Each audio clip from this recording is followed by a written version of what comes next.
कोणी असू दे दादागिरी चालणार नाही। मान राखून या ठिकाणी हरीसाहेबांना धन्यवाद देतो।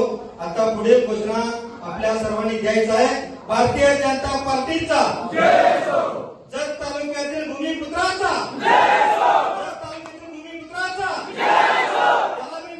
डॉक्टर साहेबांना मिळू दे, कमलगडांना मिळू दे, जमदार साहेबांना मिळू दे, शंकर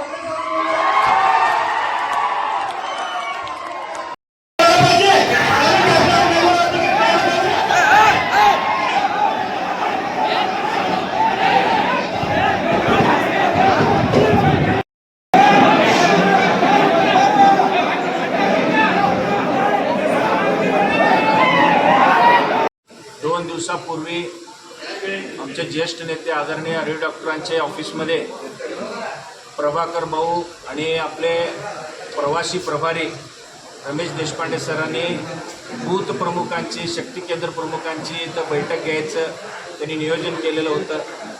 या ठिकाणी बूथ प्रमुख आणि शक्ती केंद्र प्रमुखांना आमंत्रित केलं असताना या ठिकाणी आमच्या तालुक्यातून वगैरे सर, अप्पासाहेब नामद काका यांनी सगळ्यांनी आपापलं मत मांडले।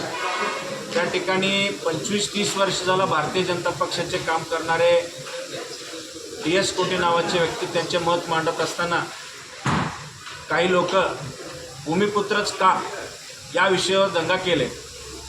जत तालुक्याचे इलेक्शन, जत तालुक्याचे इथलं भूमिपुत्र उमेदवार असावा असं एक मत मांडत असताना त्यांनाही आपण सगळ्यांना आपापला मत मांडायचा अधिकार दिला होता।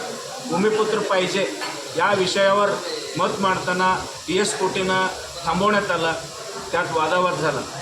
पण आता आमचे ज्येष्ठ नेते हरी डॉक्टर साहेब आहेत, प्रभाकर भाऊ आहेत, आपले नेते वगैरे सर आहेत, सगळ्यांनी आपापलं मत मांडले होते। सगळ्यांना मत मांडत असताना भांडणं करणं आणि त्या मत मांडत असताना माईक हिसकावून घेणं ही चुकीचं आहे। तालुक्यात इथून पुढं भविष्यात असलं चुकीचा पायंडा आम्ही पडू देणार नाही। जतचा विषय आहे, भारतीय जनता पक्ष मोठा परिवार आहे। 2 वर्ष झालं इथं भारतीय जनता पक्षाचं काम खूप चांगलं, हरी डॉक्टर असतील, जगताप साहेबांच्या नेतृत्वाखाली खूप चांगल्या पद्धतीनं काम झालेलं आहे। लोकसभेत आपण मोठं मताधिक्य दिलेलं आहे। कुणीतरी येऊन बाहेरून इथं गालबोट लावत असेल तर भारतीय जनता पक्षाच्या एकही कार्यकर्त्याला ही मान्य नाही।